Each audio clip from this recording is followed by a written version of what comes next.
राधे राधे मित्रों, देखिए आज की हमारी कहानी है गरुड़, सुदर्शन चक्र और श्री कृष्ण की रानियों का गर्व भंग किया है महाबली हनुमान जी ने। तो कहानी को प्रारंभ करते हैं। देखिए, एक बार भगवान श्री कृष्ण ने गरुड़ को यक्षराज कुबेर के सरोवर से सौगंधिक कमल लाने का आदेश दिया। गरुड़ को यह अहंकार तो था ही कि मेरे समान बलवान तथा तीव्रगामी प्राणी इस त्रिलोकी में दूसरा कोई नहीं है।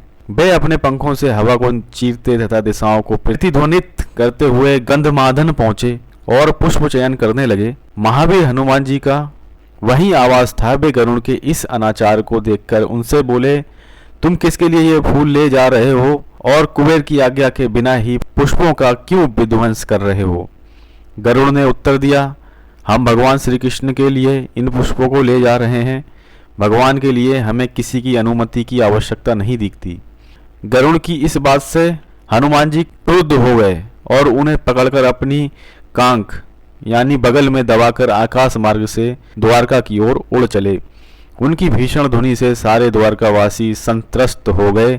सुदर्शन चक्र हनुमान जी की गति को रोकने के लिए उनके सामने जा पहुंचा। हनुमान जी ने झट उसे दूसरी कांख में दबा लिया। भगवान श्री कृष्ण ने तो ये सब लीला रची ही थी। उन्होंने अपने पार्श्व में स्थित रानियों से कहा, देखो हनुमान जी क्रुद्ध होकर आ रहे हैं। यदि यहाँ उन्हें उस समय सीता राम जी के दर्शन ना हुए तो वे द्वारका को समुद्र में निश्चय ही डुबो देंगे। अतएव तुम में से तुरंत कोई सीता का रूप बना लो। मैं तो देखो ये राम बन चला। इतना कहकर प्रभु श्री राम के स्वरूप में परिणित होकर बैठ गए। अब जानकी जी का रूप बनाने को हुआ, तब कोई भी रानी ना बना सकी। अंत में भगवान ने श्री राधा जी का स्मरण किया। वे आईं और झट जानकी जी का स्वरूप बन गईं। इसी बीच हनुमान जी वहां उपस्थित हुए। वहां वे अपने इष्ट देव श्री सीताराम जी को देखकर उनके चरणों में गिर गए। उस समय भी वे गरुड़ और सुदर्शन चक्र को बड़ी सावधानी से अपने दोनों बगलों में दबाए हुए थे। भगवान श्री कृष्ण ने राम भेष में उन्हें आशीर्वाद दिया और कहा, बस तुम्हारी कांखों में ये क्या दिखलाई पड़ रहा है? हनुमान जी ने उत्तर दिया, कुछ नहीं सरकार, ये तो एक दुबला सा शुद्ध पक्षी निर्जन स्थान में मेरे श्री राम भजन में बाधा डाल रहा था, इसी कारण मैंने इसे पकड़ लिया। दूसरा, ये चक्र सा ये खिलौना है, ये मेरे साथ टकरा रहा था, अतएव इसे भी दाब लिया है। आपको यदि पुष्पों की ही आवश्यकता थी तो मुझे क्यों नहीं स्मरण किया गया? ये बेचारा पखेरु महाबलो शिव भक्त यक्षों के सरोवर से बलपूर्वक पुष्प लाने में कैसे समर्थ हो सकता है? भगवान ने कहा, अस्तु, इन विचारों को छोड़ दो। मैं तुम्हारे ऊपर अत्यंत प्रसन्न हूँ।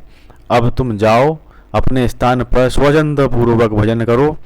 भगवान की आज्ञा पाते ही हनुमान जी ने सुदर्शन चक्र और गरुड़ को छोड़ दिया तथा उन्हें पुनः प्रणाम करके जय श्री राम कहते हुए गंधमादन की ओर चल दिए। गरुड़ को गति का, सुदर्शन को शक्ति का और पट्टम महिषियों को सौंदर्य का जो बड़ा गर्व था वह एकदम चूर्ण हो गया। तो मित्रों, आज की कथा हमारी थी कि किस प्रकार से हनुमान जी ने गरुड़, सुदर्शन चक्र और श्री कृष्ण की रानियों का गर्व भंग किया, जो कि एक श्री कृष्ण लीला का ही एक भाग था। तो मित्रों, अगर आप हमसे जुड़ना चाह रहे हैं तो चैनल को सब्सक्राइब कर सकते हैं, वीडियो को लाइक कर सकते हैं। मिलते हैं और किसी ज्ञानवर्धक वीडियो के साथ में। ख्याल रखें अपना। एक बार प्रेम से बोलो जय श्री राधे।